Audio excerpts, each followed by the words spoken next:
Hello hi, मी संध्या कुलकर्णी. आज मी तुम्हाला मध्ये मध्ये बघा सिमला मिरचीची ना डाळ घालून केलेली भाजी दाखवलेली, म्हणजे डाळीचं पीठ घालून केलेली भाजी दाखवलेली. आता भरलेल्या मिरची आपण कशा करतो ती भाजी दाखवणार आहे. आणि ही मिरची लहान मुलं आनंदानं खातील, आवडीनं खातील. फार तिखट नाही, काही नाही, आणि लहान मुलांना आवडेल ही भाजी. अशी ही भाजी आहे, भरलेली मिरची, सिमला भरलेली मिरची, म्हणजे ढोबळी भरलेली मिरची तुम्ही काय म्हणाल ते. तर आता हिला लागणारं साहित्य तुम्हाला सांगते की या भाजीला काय काय साहित्य लागते. अर्थात ही मिरची पण छोटी छोटी घ्यायची, फार अशी मोठी मोठी घेतली ना तर मग त्याच्यामध्ये सारणी तेवढंच भरावं लागते आणि कढईमध्ये मग त्या मोजक्याच बसतात. हे कसं भरून मग म्हणून मी छोट्या छोट्याच घेतल्या ह्या सिमला मिरची किंवा ढोबळी मिरची काय म्हणत असाल तुम्ही ते. आणि हे बघा, याला लागणारं साहित्य सांगते. बारीक चिरलेला कांदा आहे, हरभऱ्याच्या डाळीचं पीठ आहे, हळद आहे, हिंग, मीठ, मोहरी, याच्यामध्ये आलं, लसूण आणि हिरवी मिरची, कढीपत्ता, कोथिंबीर. हा मी उकडून घेतलेला बटाटा आणि सोलून घेतलाय. आता मी हा मॅश करणार आहे. हा बटाटा, याला लागणारं साहित्य एवढं, आणि तेल एवढंच आहे याला साहित्य लागते. आता हे कशी करायची तुम्हाला सांगते. सुरुवातीला ना मी आलं, लसूण आणि हिरवी मिरची बारीक करून घेते, आणि हा बटाटा आहे हा पण छान मॅश करून घेते.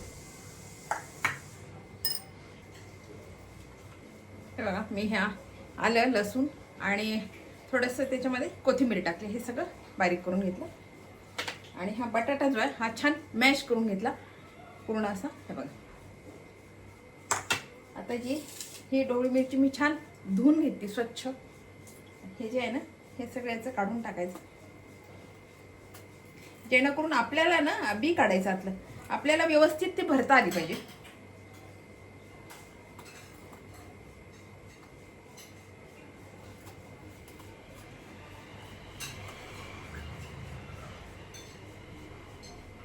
हे सगळं बी काढून टाकते आपलं.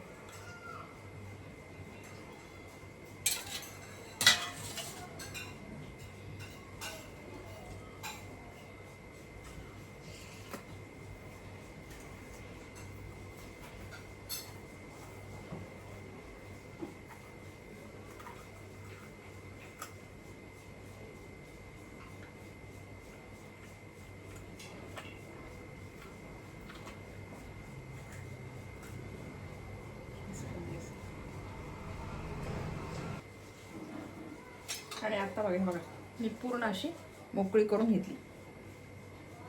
आणि तुम्हाला जर ठेवायचं असेल तरी हे पण करू शकता.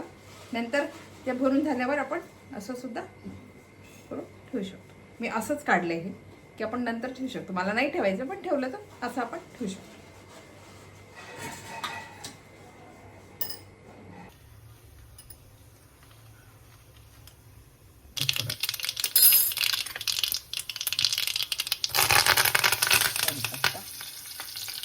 आणि हे डाळीचं पीठ ना मला भाजून घ्यायचं आहे थोडं आधी, थोडंसं हे होऊ दे.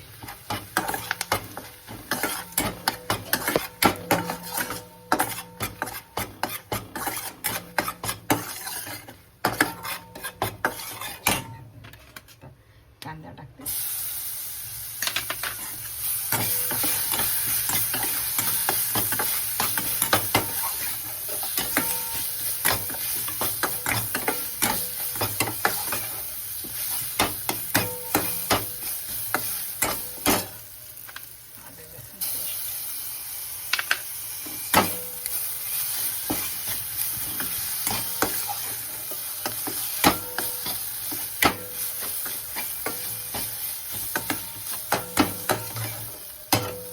डाळीचं पीठ ना कच्चं राहिलं असतं.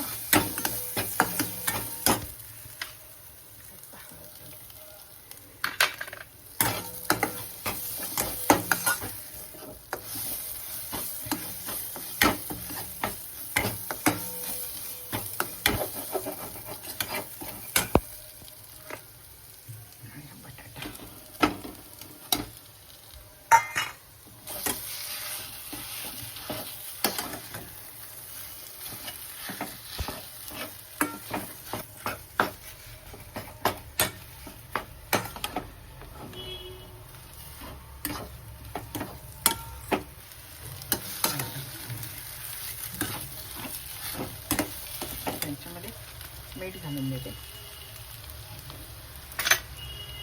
आणि ही वरून थोडी कोथिंबीर. प्रॉपर आपण बटाट्याची भाजी कशी करतो तशीच करायची, फक्त याच्यात थोडंसं डाळीचं पीठ याच्यासाठी घालायचं की याची बाइंडिंग छान राहिली पाहिजे आपल्या मिरचीला, म्हणून थोडंसं डाळीचं पीठ घालायचं. आणि मी बटाट्याच्या फोडी नाही केलं, मॅश केलं, बस एवढंच फरक आहे. बाकी सगळी भाजी करून घ्यायची बटाटे. तुम्ही लाल तिखट घातलं, मसाला घातला तरी चालेल. आणि आता आपली ही भाजी तयार आहे. मी गॅस लावलाय आणि त्याच्यावर कढई ठेवली, गॅस कमीच केलाय. आता हे काय करायचं, हे साईडनं तुम्ही चिरलं देठ ठेवलं तरी चालेल, पण मी काढलं. आता ही बटाट्याची भाजी आहे ना, की जेवढी तुम्हाला भरता येईल तेवढी याच्यामध्ये भरायची. छान गरम आहे म्हणून मी चमच्याने भरते, हाताने भरली तरी चालेल.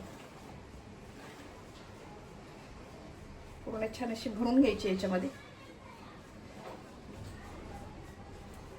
साईडनं भरली ना तर ती निघायची हे असते ना, म्हणून मी हे केलं. नाही तर असं देठ ठेवलं तुम्ही साईडनं असं चिरून जर भरली तरी चालते.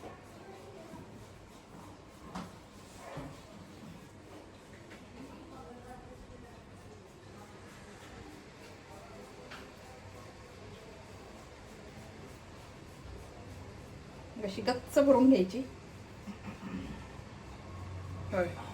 छान अशी मी गच्च याच्यामध्ये सगळं भरून घेतलं.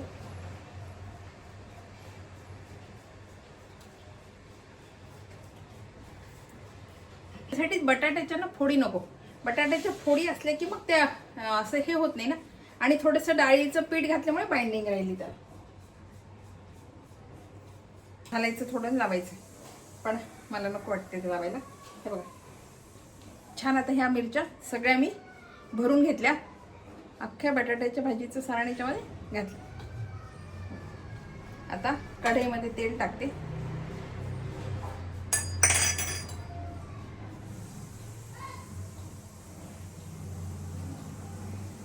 आणि याच्यामध्ये ह्या मिरच्या ठेवायच्या.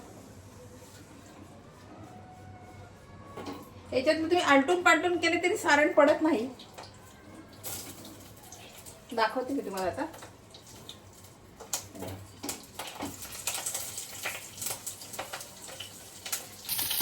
गॅस कमी ठेवायचा आणि छान द्यायचं. हे सारण पडतच नाही याच्यामध्ये, कारण घट्ट बसलेलं आहे, सारण पडत नाही. मी आता झाकण ठेवते याच्यावर.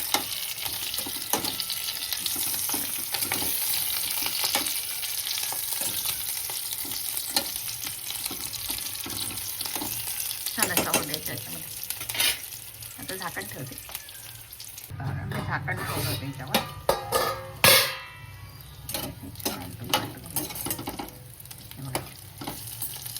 आपली मिरची काही सारण पडलेलं नाही, थोडंफार हे झालं.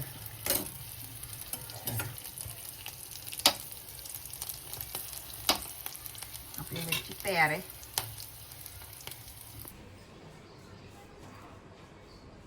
बघा आपली ही मिरची तयार आहे. फार वेळ लागत नाही याला. तसं जर पाहिलं ना तर तुम्ही बटाट्याची भाजी जर आदल्या दिवशी करून ठेवली, पटकन डब्याला जर द्यायची असली, बटाट्याची भाजी जर आदल्या दिवशी करून ठेवली ना तुम्ही फ्रीजमध्ये, दुसऱ्या दिवशी पटकन याच्यामध्ये भरायचं आणि फ्राय करायचं. आपलं थोडंसं तेल याला जास्त लागतं, थोडंसं फ्राय करायचं, कारण मग खाली लागायला नको, नाही तर मग खाली लागून जळून जातील ते मिरच्या, दुसरं काही नाही. तर का थोडंसं तेल टाकायचं आणि ह्या मिरच्या भरलेल्या त्याच्यामध्ये हे सारण भरायचं. आपलं भाजी तयार. फार वेळ पण नाही लागत त्याला, झटपट होते. फक्त बटाट्याची भाजी तयार जर असली ना तर भरलेल्या मिरच्या करायला काही वेळ लागत नाही. तुम्ही थोडंसं डाळीचं पीठ घाला, म्हणजे मग सारण हे घट्ट बसते याच्यामध्ये. बघा ही रेसिपी तुम्हाला कशी वाटली, आवडली का? आवडली असेल तर लाईक करा, शेअर करा, सबस्क्राईब करा, म्हणजे असे नवीन नवीन व्हिडिओ तुम्हाला माझे बघायला मिळतील. बाय. आणि करून बघा बरं काही भाजी, मुलांना पण डब्याला नक्की आवडेल ही भाजी. करून बघा ही भाजी, खूप छान होते ही भाजी, खरं सांगते खूप छान होते. आणि ही भाजी तुम्ही भातासोबत तर नाहीच आपण खाऊ शकत, कारण ही कोरडी भाजी आहे. त्यामुळे पोळीसोबत खायला किंवा तोंडी लावायला काहीच हरकत नाही. खूप छान लागते, कारण आतमध्ये बटाट्याचं सारण असल्यामुळे ही भाजी खूप छान लागते. बाय.